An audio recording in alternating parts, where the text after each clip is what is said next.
Assalamualaikum warahmatullahi wabarakatuh. Kembali bersama saya. Pada kesempatan kali ini, saya akan sharing bagaimana cara melakukan resume pada pengisian DRH bagi P3K tahap 1 tahun 2024. Mari simak videonya.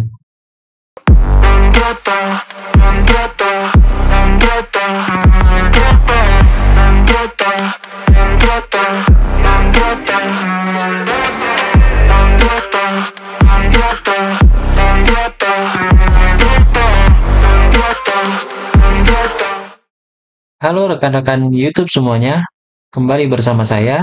Pada kesempatan kali ini, saya akan sharing bagaimana cara melakukan resume pada pengisian daftar riwayat hidup bagi lulusan P3K tahap 1 tahun 2024. Mari kita langsung ke video pembahasannya. Jadi pertama-tama, silahkan kalian login ke akun SSC ASN kalian ya.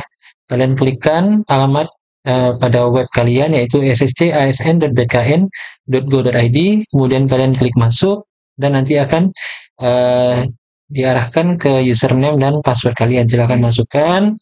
Kemudian kalian akan masuk ke halaman awal dari pengumuman ya di akun SSC kalian. Di sini silakan kalian pilih menu ya, kemudian klik pada pengisian daftar riwayat hidup. Oke, ini adalah halaman awal dari pengisian DRH, data perorangan. Jadi silakan kalian isikan dan pastikan data kalian sudah sesuai dengan data real kalian ya. Jadi untuk yang di sebelah kiri ini ya itu adalah data yang ada di ijazah. Kemudian yang di sebelah kanan ini dan data yang berdasarkan dengan KTP ya. Jika ada perbedaan itu diabaikan saja karena ini sudah by system ya. Jadi ada bagian yang tidak bisa kalian ubah ya karena itu sudah terekam dan tersinkron dari data Dukcapil di sana ya. Jadi kalian cukup pastikan ya, cek di sini untuk data perorangannya sudah benar atau belum.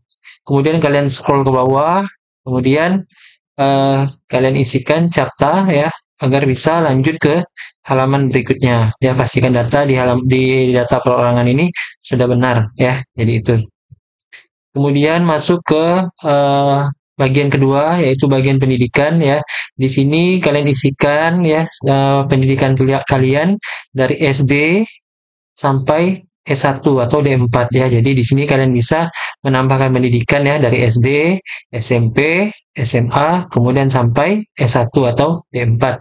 Nah, jadi kalian isikan sesuai dengan data yang ada di ijazah kalian ya. Ijazah SD, ijazah SMP, ijazah SMA, dan ijazah S1 kalian. Nah, untuk penandatangan ijazah itu pada bagian datanya silakan kalian isi nama orangnya ya. Jadi nama pejabatnya. Jadi di sini untuk SD ya seperti contoh ini nama penandatangannya adalah Ahmad Amran Hamid ya ini sebagai kepala sekolah. Jadi pada bagian pendidikan di penandatangan ijazah diisikan nama orangnya ya. Jadi nama kepala sekolah kalian di tempat kalian bersekolah atau kuliah. Oke, lanjut. Kemudian scroll lagi ke bawah ya. Kemudian kalian klik ya menu selanjutnya. Nah, ini adalah bagian ketiga yaitu data pekerjaan ya. Jadi pekerjaan selama kalian menjadi non ASN atau menjadi honorer. Nah, di sini kalian bisa menambahkan riwayat pekerjaan ya dengan mengklik tombol tambah riwayat pekerjaan. Ya, jadi bagi kalian misalnya seorang guru ya, P3K guru, kalau kalian itu honornya di satu sekolah ya, jadi cukup masukkan SK awal dan SK akhirnya saja. Ya, jadi kalau kalian honor di satu tempat dari awal sampai akhir sampai lulus tes itu kalian tambahkan saja riwayat pekerjaannya itu SK pertama sampai SK yang terakhir. Cukup dua itu aja. Tapi kalau kalian honornya berpindah-pindah tempat, jadi masukkan semua SK kalian dari awal sampai akhir yang kalian miliki. Ya, itu kalau kalian misalnya honornya di tempat yang berbeda-beda. Ya, jadi itu. Dan pada bagian penandatangan itu diisi pejabat ya. Nah, diisi pejabat yaitu jabatannya ya. Jadi di sini contoh ya di yang pada kolom 1 ini yaitu yang menandatangani SK-nya itu adalah ketua yayasan. Ya, jadi jabatannya bukan namanya, tapi jabatannya sebagai apa ya. Jadi untuk yang pertama ini ketua yayasan, kemudian untuk yang riwayat yang kedua yaitu diisikan dia di contoh ini ketua yayasan, kemudian di ketiga yang menandatangani SK-nya itu ya biasanya ini yang ketiga adalah kepala kepala dinas. Jadi kalian sesuaikan dengan siapa yang menandatangani pada SK eh, riwayat pekerjaan kalian ya. Jadi bukan nama orangnya tetapi jabatannya ya. Jadi itu jangan sampai salah ya pada bagian pengisian penandatangan ijazah apa SK ini pada riwayat pekerjaan. Sekarang kita lanjut ya, scroll ke bawah, kemudian kalian klik selanjutnya. Ya, untuk data yang lain ini disesuaikan ya untuk tanda jasa, kemudian prestasi kalian sesuaikan saja. Jika ada bukti fisiknya, itu silahkan kalian lampirkan, masukkan ya. Nah, kalau tidak ada bukti fisiknya sebaiknya jangan ya. Bukti fisik itu takutnya nanti kalau diminta untuk menunjukkan kalian ada bukti. Jadi itu fungsinya ya. Jadi kalau silakan kalau ada silakan diisi, kalau nggak ada ya dilewatin aja. Kemudian klik selanjutnya. Nah, ini adalah data keluarga ya. Jadi kalian isikan sesuai dengan keadaan data keluarga kalian yang sebenarnya. Jadi pada kolom pertama bagi yang sudah berkeluarga itu silakan diisi suami atau istri ya sesuai datanya. Kemudian bagi yang belum menikah itu dikosongkan saja pada bagian istri atau suami dan pada bagian anak ya. Jadi kalau yang sudah berkeluarga silakan diisikan ya data suaminya, kemudian istrinya, kemudian jumlah anaknya misal ada 3 masukkan saja semuanya data anaknya 3-3-nya. Misalnya ada 5 anaknya, masukkan aja 5-5 data anaknya ya. Kemudian scroll ke bawah untuk dan data orang tua kandung ya masukkan ibu dan ayah ya walaupun sudah meninggal itu diinputkan saja. Tapi nanti pada saat pengisian datanya untuk NIK dan nomor kakaknya silahkan dikosongkan ya. Jadi nggak masalah ya. Jadi tetap diinputkan ayah dan ibu. Nanti bagi yang statusnya masih hidup ya diisikan datanya yang sesuai dengan KTP-nya. Kemudian kalau yang sudah meninggal itu juga diisikan tapi pada bagian NIK dan nomor kakaknya itu dikosongkan saja.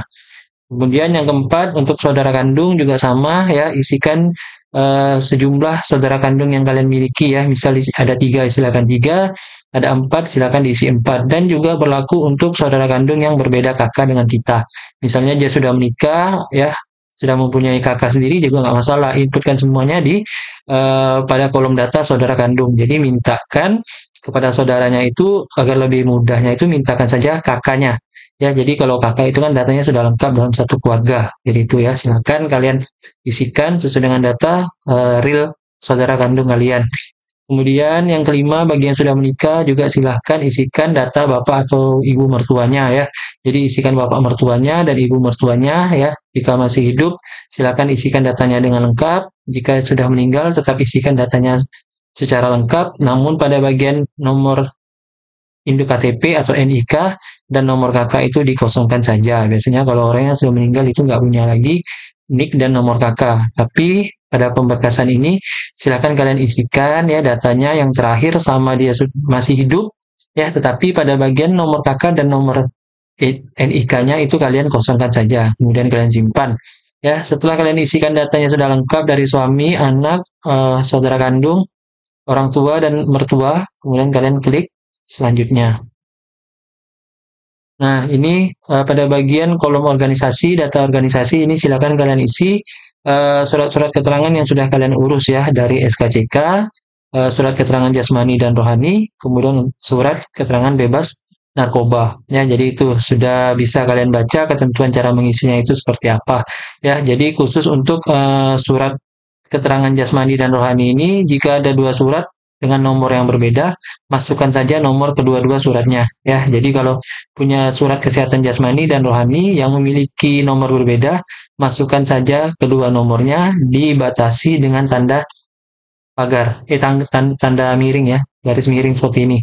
Misal yang di sebelah kiri ini surat keterangan jasmani, masukkan nomornya, kemudian dikasih tanda eh, tanda miring ya, di keyboard itu tanda miring, kemudian diisi yang sebelah kanannya surat kesehatan rohani ya. Jadi itu untuk tanggal suratnya cukup masukkan tanggal surat kesehatan jasmani saja ya. Jadi cukup masukkan satu nomor surat saja jika memiliki nomor yang berbeda. Ya, misal ada dua surat dengan nomor yang berbeda, masukkan tanggal surat pada surat surat kesehatan jasmani, ya. Jadi itu surat kesehatan jasmani. Jadi diisikan tanggal pada surat kesehatan jasmani, rohaninya nggak usah. Kemudian untuk nama suratnya, nama dokternya, ya jika memiliki eh, dua nama dokter yang berbeda, isikan keduanya tanpa gelar. Ya di sini sudah diisikan Afia Atrika dan Jojor Putrini Sinaga. Ya jadi masukkan kedua nama dokternya, dikasih batas ya tanda miring, garis miring, kemudian diisikan kedua nama dokternya, baik dari surat dari dokter kesehatan jasmani maupun rohani. Ya, jadi kemudian untuk surat nafza ya bebas narkoba itu juga sama, diisikan nomor suratnya, kemudian tanggal suratnya, kemudian nama pejabatnya, dokternya ya, tapi dengan tanpa gelar. Ya, jadi cukup namanya saja, nggak perlu gelar kedokterannya nggak perlu ditulis. Oke, kemudian lanjut.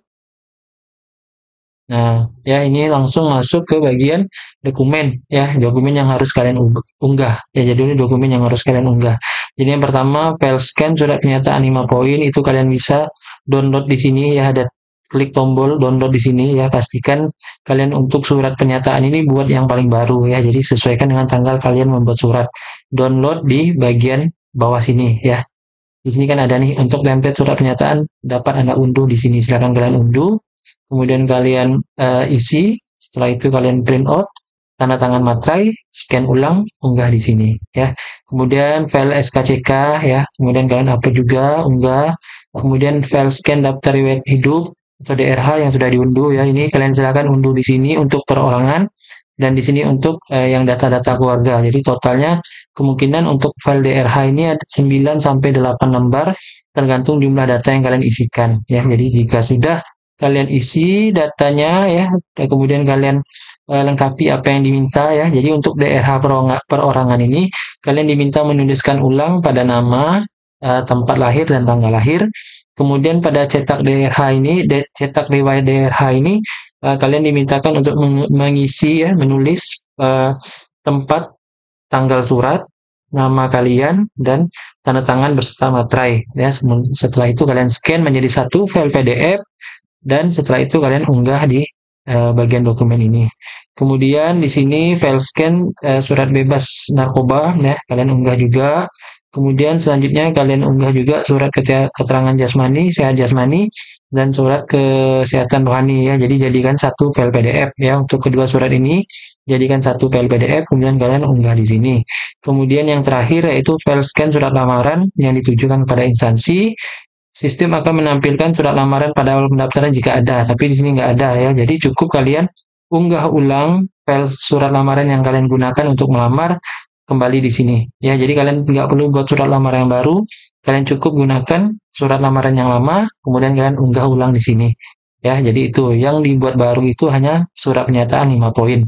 Sedangkan untuk surat lamaran itu kalian gunakan surat lamaran yang lama pada saat kalian mendaftar P3K di tahun 2024. Ya, oke, jadi seperti itu.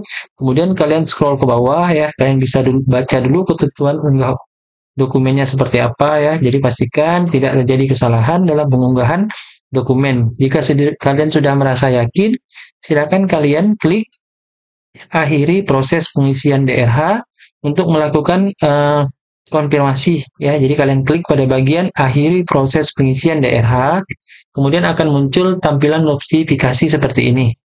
Ya, jadi isinya adalah peringatan setelah pengisian DRH diakhiri dan diproses, Anda tidak bisa mengubah data terkait DRH seperti biodata, pendidikan, pekerjaan, keluarga, organisasi, serta unggahan dokumen. Pastikan kembali semua data terkait daftar riwayat hidup itu sudah benar. Nah, jadi jika kalian sudah merasa yakin dan sudah merasa benar dengan semua data yang kalian kerjakan dan kalian unggah, silakan kalian klik iya. Ya, kalian klik iya. Maka setelah itu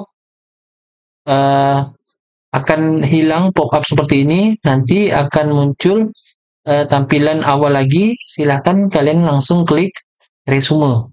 Ya, kalian klik resume. Jadi setelah kalian mengklik iya, kemudian kalian klik resume. Nah, setelah kalian mengklik resume, maka akan kembali ke halaman awal seperti ini. Ya, jadi akan ada notif seleksi kompetensi P3K. Selamat, jadi nama kalian nanti dulu seleksi P3K Guru tahun 2024. Terima kasih Anda telah melakukan pengisian daftar riwayat hidup.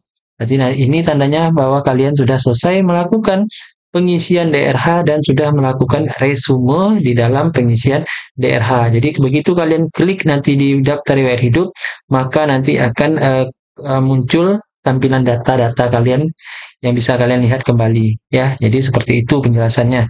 Oke, terima kasih ya sudah menyimak penjelasan melakukan DRH melakukan resume ya atau mengakhiri pemberkasan pada lulusan P3K ya tahap 1 tahun 2024.